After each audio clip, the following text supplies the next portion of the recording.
Hey everybody, how you doing? This is about to be a really fun video.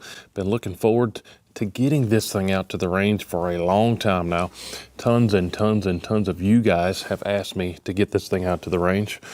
What are we talking about? This is the Stevens 334. It might look fancy, it might look expensive, but believe it or not, it isn't. This is one of the most affordable bolt action hunting rifles out there right now. Again, this is the Stevens 334. Sitting here looking at it, looks awesome, but the question is, how is it going to group? Tons of you guys have said, hey, get that thing to the range, and if it's worth any count, I'm going to jump on it too, because you can really pick these up for not a whole lot of moolahs. So that's what we're doing at the range today. I got dog hair in my mouth. And I asked you guys, what kind of an optic should I do? More people than not, majority of you guys said just put a budget-friendly optic on there. I do want to take this long range, so I might swap this out for something with a dial on it. But that's what I did today. I put a Crimson Trace Brushline Pro. This optic is under how much this Stevens costs. So budget-friendly rig, budget-friendly rifle, budget-friendly optic. We got 16 zoomies on this thing, and one of the most affordable deer catching bullets out here, Remington Core Locked. Now, these are the 140 grainers, and we're just going to get this thing sighted in today for this video. Stay tuned. I'm doing an ammo test out of this thing, out of like 10 to 12 different 6.5 Creedmoor factory loadings, and we're just going to see what this thing likes and put a whole lot of lead down range with it. But that's enough for the intro. Stevens 334, is it going to do us any good?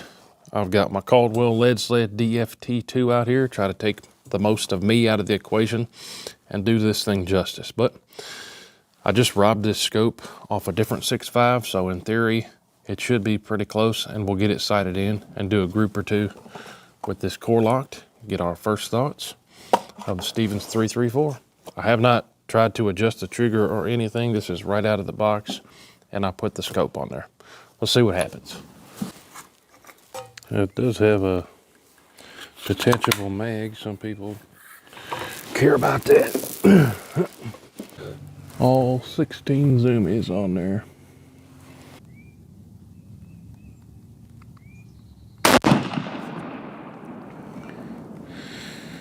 Pretty stout trigger on there. We hit the paper. Now let's adjust it and take another one. It's up, so we need to go down.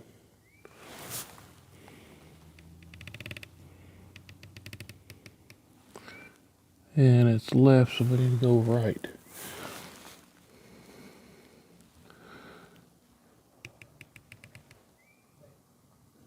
Let's send another one, see where it hits.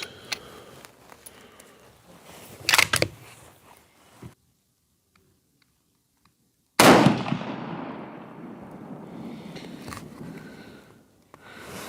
little more adjustment.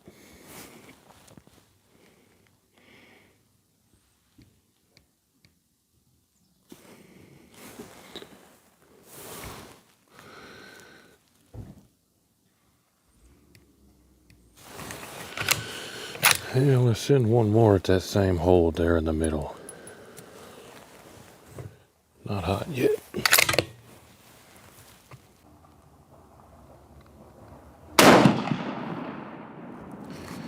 And that's a little bit at the other side, so I'm gonna split the difference on.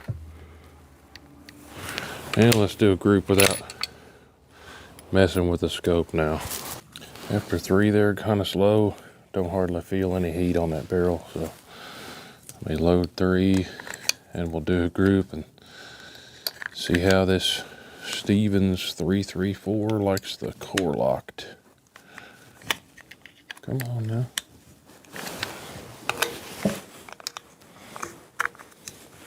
Sometimes people get crazy when I adjust the scope without doing a group, but that's how I do it. Now let's go to the Bottom left target.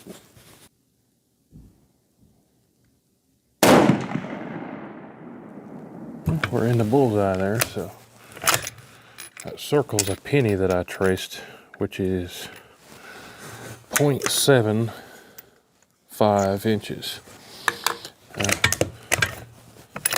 That did eject correctly. I just blocked it with my hand so I could catch the brass. But so far the feeding and ejecting working like it should. See if we can put some more right in there on that same hole. 2 more.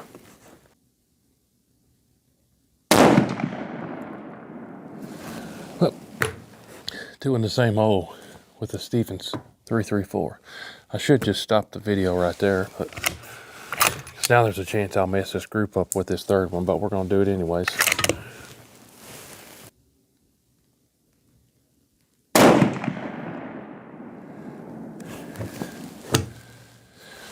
Stevens 334, one of the cheapest rifles I have that shoots some of the most precision groups I've ever done. And that's with a warm barrel. Didn't let it cool down. So if this video don't get 1 million views, I don't know what will. Yeah. Curious to see what that group is going to look like. Probably a 0.3 inch group, if I had to guess.